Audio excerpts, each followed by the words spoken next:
rare occasion where I've said, well, we've lost at home and lost in convincing style in the first half.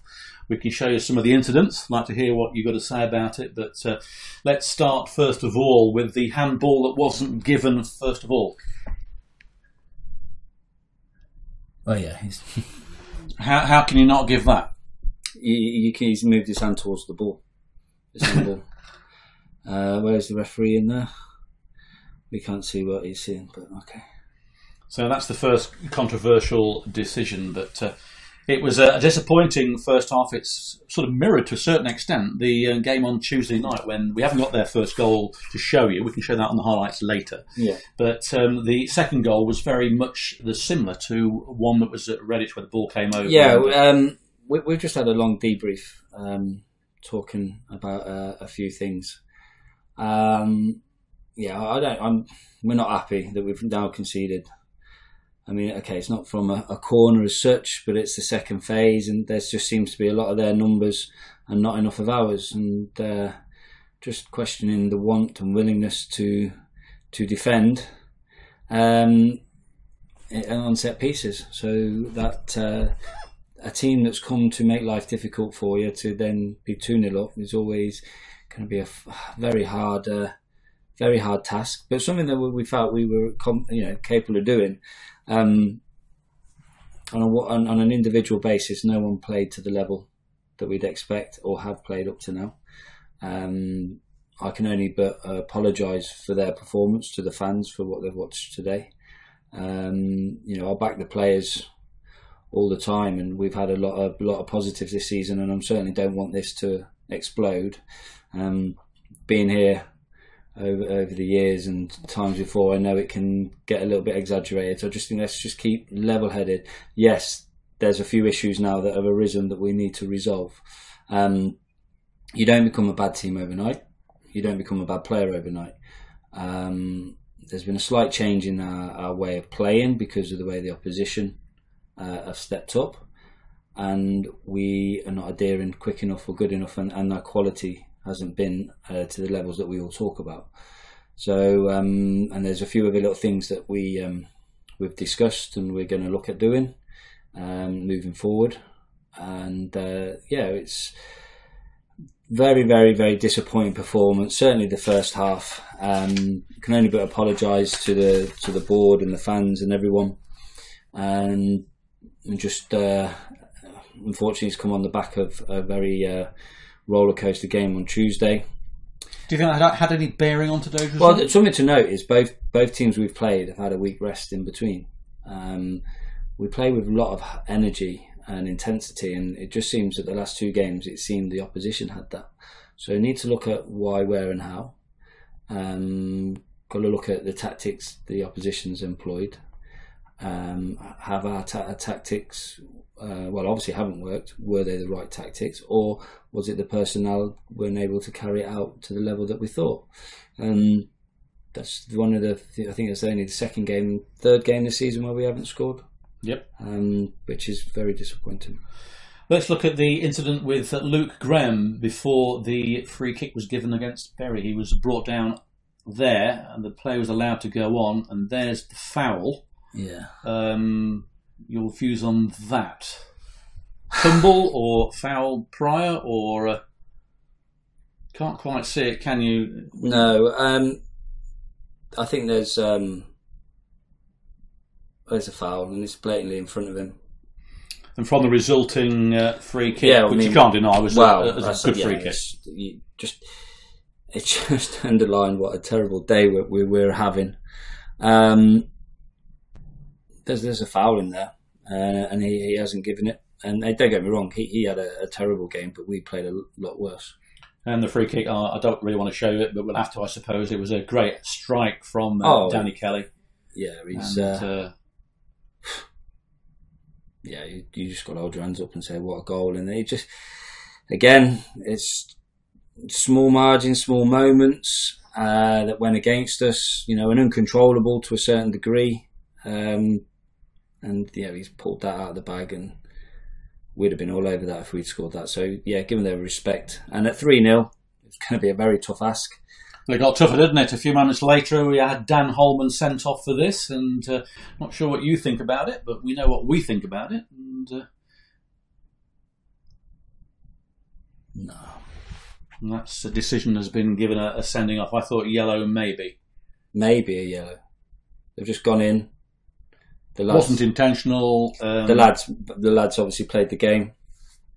Again, a decision, an uncontrollable against us. We can't control what the referee does and decides and what he sees or what he thinks he sees. We'll appeal that. I think we can get that into the FA on Monday. It doesn't help. It didn't help the situation. Well, no, it made it hard, didn't it? Down to 10 men. Down to 10 men. I mean, we tried to probe. We then changed personnel to try and fight something out of it, but we couldn't. We wanted to get an early goal, second half that might have gone away. But I heard you on the touchline just before half time and before the third goal went in, saying we need a goal before half time. And it seemed once you said that, we conceded the third goal. It capitulated, yeah. Even that at 3-0, Dan had a very good opportunity. He said that the defender clipped his heels as he's hit it. Linden had a good chance. Nothing to talk of in the second, other than the penalty again. It's that November, December blip, isn't it? We did it last year with penalties, which is crazy. I mean, how do you go into Tuesday's game against Barwell Marcus now? I mean, we've got the game against Lowestoft, which now is a really important game. We're on level points with Stourbridge, although we've 2 games behind them. Diamonds have moved up slightly to 29 points. We've got Kings Lynn moving into it and Biggleswade underneath this chart here on the 24-25. It makes it a little bit more interesting now, isn't it, unfortunately? How do you go into Tuesday night against Barwell, the League Cup game, with the league in mind? Yeah, okay. The last 2 performances and results have been terrible. Has not been acceptable. Looking at the table right now, in August we probably would have took it. Okay, so I don't really want to get ultra negative and it's the end of the world and it's quite easy on the back end of today thinking we're awful. We're not. We're sitting top. We're not a bad team overnight, as you said. Exactly. And there's things to be resolved, undoubtedly. There's players who need minutes, who need game time, and an opportunity to say, I can do a better job than what's going on at the moment. The current starting 11 today and who played on Tuesday, they give the squad players the opportunity to, if they put a performance in now, to make a decision on that. So that's where we'll use the squad and we'll give the people who need the extra minutes or people who might just want to get a bad game out of their way. I think what typified it, even Gaz's story, you could say our most consistent player when he came on, it just didn't quite happen for him. And Dion summed it up for me. Just more like Franklin's Garden, wasn't it? When it went over, it was never going to click. Well, we've got to make sure that it doesn't roll and it doesn't carry on. If we had these 2 performances within the 15, but not back to back, we probably would feel a bit differently. But that's what's happened, and we need to look. Like I say, we've identified a few things in the dressing room just now. We feel we've changed our way from how we were playing. I mean, don't get me wrong, we were standing next to each other last Saturday talking about how resilient we are, how strong we are, and that was a back 4 of Gary Storer, Luke Graham, Declan, and Snoop. And a wonder save from Paul White at even at Rushall, wasn't it? Yeah, and then you go into, the week before that with the back 4 against Stourbridge and Royston, where we got a clean sheet, where you got Deck and you got Doral and. Was Deck injured today? Deck was injured today. He was struggling. He was probably about 50-60%. He was about 90 on Tuesday. We think that affected him. So we probably missed his aerial strength today. He's probably a bit stronger than most. Hence why Luke came in there. I mean, today was probably the first time the goalkeeper hasn't had to make any saves, or I can think off my head making saves. Our goalkeeper again has minimum work to do. Let's say put the ball out the net. But he's conceded 7. We haven't seen the first goal there, but how 2 players have had 2 touches in our 18-yard box and able to turn on the ball and do what they wanted to do. is worrying and questionable, and we'll look at the video analysis on that and find out what was going on and why. And Ben Baker came inside, didn't he, in the penalty area and put it through, I think, and it was tapped in rather like the. Well, he turned on the ball to hit it. So how has he been able to turn? Why is he standing in a position where he can turn? To open from the fact that it was from their throw-in. And again, they were here to defend. They were here to make life difficult for us. We were in the ascendancy. We were probing. You could see we were switching play. We were getting deliveries in. We got in behind there. It's a penalty that didn't go, and then we switch off in a defensive position and got punished. We did. Well, we're back here on Saturday against Lowestoft. Let's hope that we can. Get that bounce back ability. I said to Ed Palmer's bounce back ability, that word I don't really like, but we've got to do that, haven't we, on Saturday, and make sure that we can plug those holes and start putting in performances again. Yeah, but let's just all be pragmatic, and let's just be let's not get all over emotional. At some part of this season, we knew we were going to have a blip. You said that, didn't you, last week? It's not always going to go our way, as much as we'd love it to be and we want to enjoy it. And it is Kettering Town. Yeah, it's always there. So, now it's happening. Let's not all go crazy and get all emotional and it's the end of the world. Yeah, in self-implode. Let's go, right, let's minimise this blip.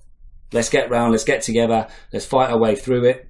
Well, this is a time we need to be together, isn't it? Exactly, and everyone talks about how this is one of the best squads we've had for a while. Well, it is. I know I'm always going to be questioned on team selection here and there, and it's always easy to question my selection when we lose, because obviously the loss means it wasn't the right. But you look at the personnel, there's an argument for every single one of them players. And then when you look at the performances up until this point, I find it very hard justification to say you had there was a better team to be played today.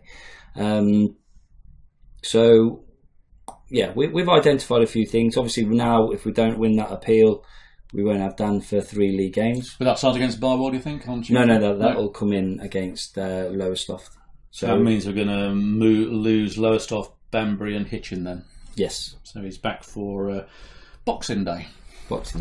Yeah, so we might throw him in, knowing that it's probably his last game for a while. But then we're going to appeal, so hopefully. I think looking at that, what I've seen, and I think there's a good chance that we should get that. It's not sending off. No. So I think I've got the clip already. I think you got the clip. Ryan sent it to me at half time. I was so wanted to show the ref, but you're not allowed. You're not allowed to talk to them nowadays. No. Look, I know they got a hard job. The linesman's got a hard job. The players have got a hard job. The linesman's got a hard job, but he can't see that the ball's wrapped round someone's arm in the penalty area. Surely between them they can justify that. What annoys me, if I'm going to be really dead straight, is we've just now all seen that on the video, and the ref knows he saw it because he said he saw it, because he says his hand's in a non-compromising position. But you can clearly see the arm going towards the ball, and it has stopped. That's not ball to hand. And the moments like that, Luke's been offended off the ball. They've done nothing. He's totally misjudged the Dan Holman situation, totally. But then when you ask the question, they don't want to know, and. It is a stigma, isn't it, with officials in football in general. He'll be like any of us. He'll go on YouTube and he'll watch it, but we won't get a phone call. No. He won't ring and say, I'm sorry, I apologise. Yeah, I made a mistake there. My players who make the same mistakes run the vulnerability of not playing next week. But he'll still referee next week and move on and go, oh, well, yeah, I made a mistake. A referee can change the momentum of games quickly. But I'll stay on the record. He had a bad game. We were far worse. So, well, yes, I'm going to say credit to St Ives. I mean, this isn't sour grapes at all. But no, they've done a job. It worked. We're now questioning ourselves, which we need to sort out.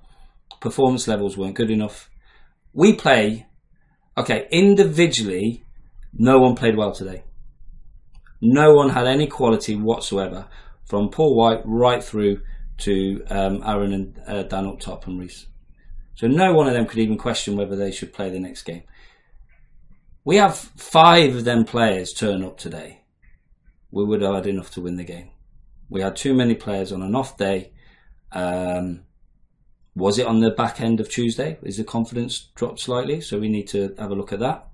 Hence why Barwell could be a good game for us now. Flip side of that, it could be dangerous, but double-edged sword, isn't it? No, we say we're going to give lots of players. Well, I say lots of players. A lot of the people who've watched a fair few of the games over the last couple of weeks. People might say about the settled side, but I'd love to have a settled side when everyone's 100% fit and everyone's playing 100%. We've just gone from a massive week from Royston, Stourbridge and Rushall and getting 9 points, and we've gone and thrown that away, which is frustrating and annoying. Very frustrating, isn't it? If you want to play the maths game, let's say we drew the Stourbridge game and won the Redditch game and still lost today, would we be feeling any differently? I think overall it's just disappointment the way that we've lost, isn't it?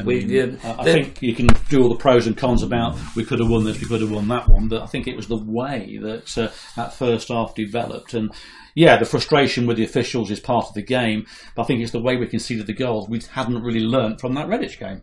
Certainly on the corner. Yeah. The throw-in's not even a counter-attack. It's just too loose at the back. I need to look at it. I mean, we haven't had the chance to see there. There's a few people pointing fingers at each other in the dressing room.